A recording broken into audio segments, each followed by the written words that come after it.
আপনাদের সবাইকে অসংখ্য ধন্যবাদ জানাই।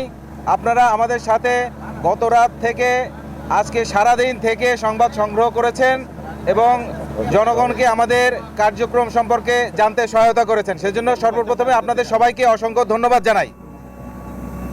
আপনাদের মাধ্যমে আমি সবাইকে জানিয়ে দিতে চাই যে আমরা আজ সন্ধ্যায় আগুনটাকে নিয়ন্ত্রণে আনতে সমর্থ হয়েছি, সন্ধ্যা 7:05।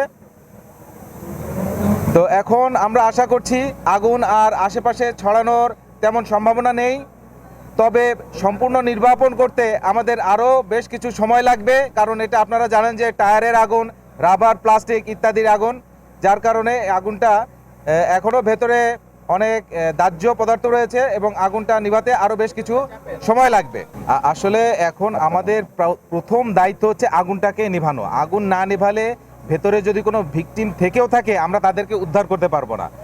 আর ভিকটিম লিস্ট তৈরির দায়িত্ব স্থানীয় প্রশাসন এবং পুলিশের। আমরা আসলে আমাদের প্রাথমিক এখন যে দায়িত্ব, প্রথম যে দায়িত্ব সেটা হচ্ছে আগুন নির্বাপন করা। তা না হলে আমরা ভেতরে কোনো ভিকটিম থাকলেও তাদেরকে উদ্ধার করতে পারবো না। সেজন্য আমরা এখন কোনো ভিকটিম লিস্টের দিকে আমাদের নজর নেই, আমাদের নজর হচ্ছে আগুন নির্বাপনের দিকে।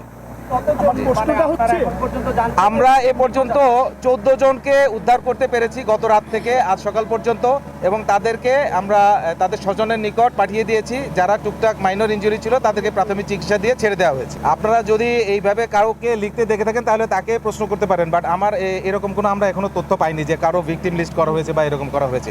এটা দায়িত্ব, আমি আবারও বলছি, এটা দায়িত্ব লোকাল প্রশাসন এবং পুলিশ বাহিনীর। আমাদের একমাত্র দায়িত্ব আগুন নির্বাপন করা।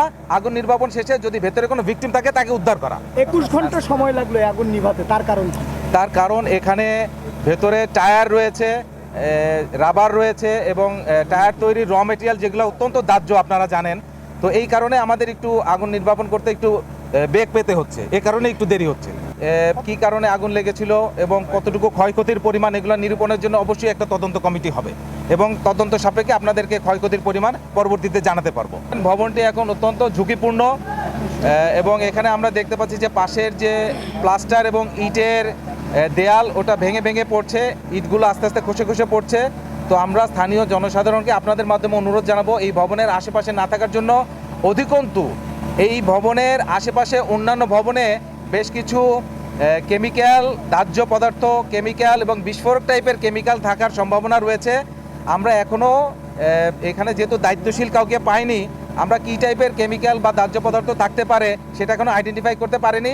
তো আপনাদের মাধ্যমে আমি স্থানীয় জনসাধারণকে এই এলাকা থেকে নিরাপদ দূরত্বে থাকার জন্য বিশেষভাবে অনুরোধ করব, তা নাহলে হতাহতের সংখ্যা আরও বেড়ে যাবে। আমরা আগুন সম্পূর্ণ নির্বাপন না হওয়া পর্যন্ত আমাদের অভিযান অব্যাহত থাকবে এবং ভেতরে একটি লোকও থাকা পর্যন্ত বা একটি ডেড বডিও থাকা পর্যন্ত আমাদের অভিযান অব্যাহত থাকবে। আমরা সবাইকে উদ্ধার করে আমাদের অভিযান সমাপ্ত করব।